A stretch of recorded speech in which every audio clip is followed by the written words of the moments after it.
परिजनों नमस्कार। आज कुछ ग्रहों के कुछ और डिटेल लेकर लास्ट क्लास में हमने भावों को पढ़ा था। आज हम आपसे फिर ग्रहों पर आ गए। ग्रहों के बारे में कुछ और डिटेल जानते हैं, जो कि आज का महत्वपूर्ण टॉपिक है कि ग्रहों के एक दिन की गति। ये जो हमारे लिए समझना बहुत जरूरी है, जैसे हम ग्रहों को जो है डीप लेवल पे समझ पाएंगे कि ग्रह की एक दिन की गति कितनी है और एक राशि पर ग्रह कितना टाइम लेता है। ठीक है, तो मैंने ग्रहों के नाम लिखे हुए हैं और एक दिन ग्रहों के एक दिन की गति और एक राशि पर कितना टाइम लेता है। ठीक है, सर्वप्रथम ग्रहों के राजा सूर्य। सूर्य की एक दिन की गति 1 डिग्री है और सूर्य एक राशि पर 30 दिन रहते हैं। ठीक है, हमने पढ़ा था कि एक राशि कितने डिग्री की होती है, 30 डिग्री की होती है और ये 30 दिन में ही पार कर लेते हैं। हर एक डिग्री है तो हर दिन एक डिग्री सूर्य मूव करेगा तो 30 दिन में एक राशि को देगा। चंद्रमा 13 से 15 डिग्री और एक दिन और एक राशि पर चंद्रमा 2.25 दिन। मंगल की एक दिन की गति 30 से 45 मिनट है और एक राशि पर मंगल 40 से 45 दिन रहते हैं।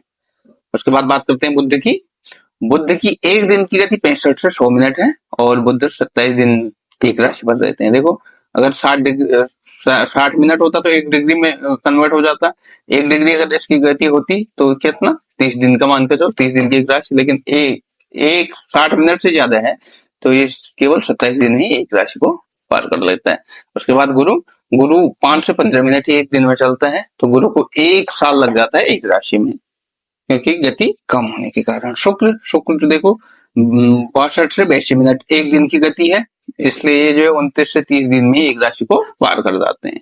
ठीक है, और शनि देखो 2 मिनट एक दिन की गति 2 मिनट और शनि को कितने लगते हैं, 30 महीने लगते हैं एक राशि को पार करने में।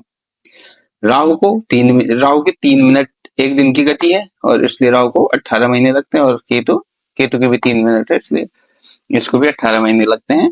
राहु और केतु 180 डिग्री के डायरेक्शन में होते हैं, यानी दोनों अपोजिट डायरेक्शन में होते हैं और दोनों हमेशा वक्री रहते हैं। ठीक है, इसको भी हम आगे पढ़ेंगे, ग्रहों का वक्री होना ये।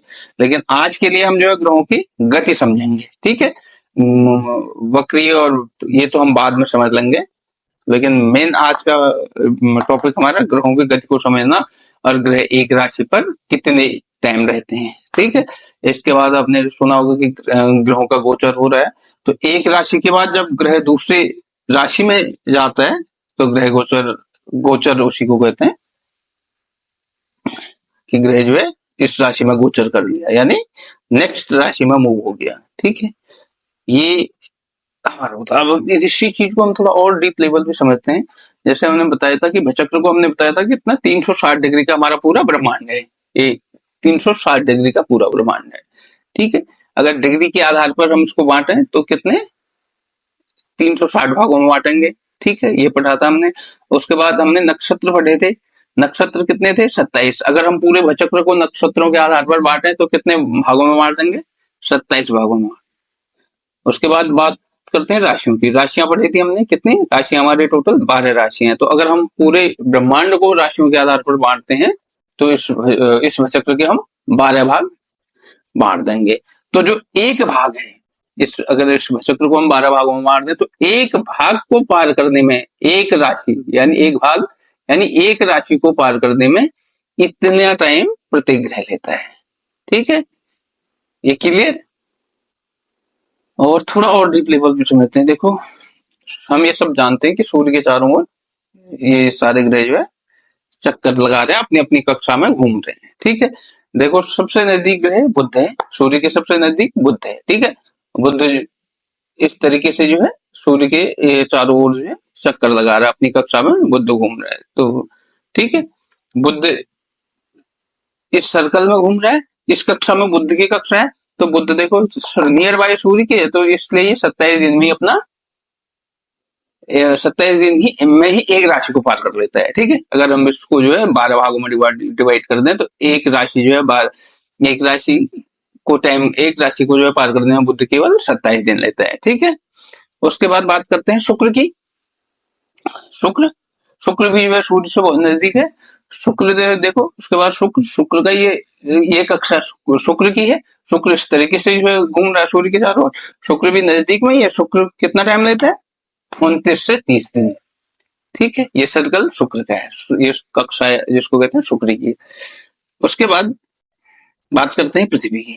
ठीक है, पृथ्वी सूर्य पे देखो इतने राउंड में घूमती है। ठीक है, पृथ्वी पर जिस ग्रह पे हम हैं उसके लिए लिखा नहीं, हमारी पृथ्वी जो है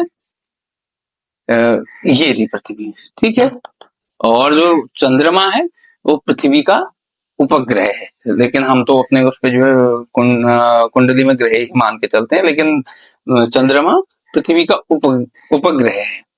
ठीक, उसके बाद से देखो, उसके बाद से कौन सा ग्रह है? मंगल। मंगल, ठीक है, मंगल है। मंगल को देखो, मंगल की गति जो है, मंगल को जो है कक्षा, ये मंगल की कक्षा है। ठीक है, इसको जो है इतना टाइम इस तरीके से सर्कल बनने का मंगल की कक्षा का, मंगल का है 40 से 45 दिन एक राशि का। ठीक है, क्योंकि मंगल इतने घूम में जो है राउंड लगा रहे। उसके बाद मंगल के बाद कौन सा? बृहस्पति। बृहस्पति देखो, बृहस्पति का कितना टाइम है? बृहस्पति गुरु 1 साल लगाता है। क्यों? गुरु को जो है, गुरु की कक्षा इस तरीके से जो है घूम के गुरु की कक्षा है। ठीक है, तो इसलिए गुरु जो है ज्यादा टाइम लेता है। ठीक है, उसके बाद बात करते हैं शनि की। शनि की कक्षा और बाहर की कक्षा है, शनि और दूर है। ठीक है, तो शनि जो है इस तरीके से जो है इतना बड़ा राउंड लेते हुए चलता है, इसलिए शनि को जो है ज्यादा टाइम लगता है। ठीक है, और उसके बाद और भी ग्रह हैं, अरे अरुण वरुण, ये हालांकि हम जो है इनको कुंडली में जो है इनका विश्लेषण नहीं करते, लेकिन ये ग्रह क्यों नहीं करते? क्योंकि ये जो है और दूरी पे हैं। ठीक है, सूर्य से ये बहुत दूरी पे हैं, इनका असर तो होता होगा थोड़ा बहुत, क्यों नहीं होगा, लेकिन इनकी गति इतनी कम है ना कि ये आदमी की उम्र निकल जाती है पूरी उम्र, और ये ग्रह जो है अपने फल देने में जो है सक्षम हो नहीं पाते। क्यों? क्योंकि इतनी कम गति से चलते हैं, इतनी स्लो गति इनकी है, तो आदमी की उम्र निकल जाती है, लेकिन इनकी गति में जो है इतना, वो इतना भी नहीं चल पाते हैं, आदमी की उम्र निकल जाती है, तो उनका रिजल्ट थोड़ा बहुत होता भी होगा, तो वो हमें जो है इतना ऑब्जर्व नहीं हो पाता है। लेकिन इनको हम आगे पढ़ेंगे आगे क्लासों में। आज के लिए बस इतना ही हमें जानना है कि हाँ, ये ग्रह भी हैं, और इन्हें इसीलिए हम जो है ज्योतिष में कंसिडर नहीं करते, क्योंकि ये जो है सूर्य से बहुत दूर है, जो है काफी दूर है, और इसलिए जो है ये हमें अपना फल नहीं दे पाते हैं। ठीक है, जो सूर्य से जो ग्रह जितने नजदीक होता है वो उतने जल्दी अपना फल हमको दे देता है।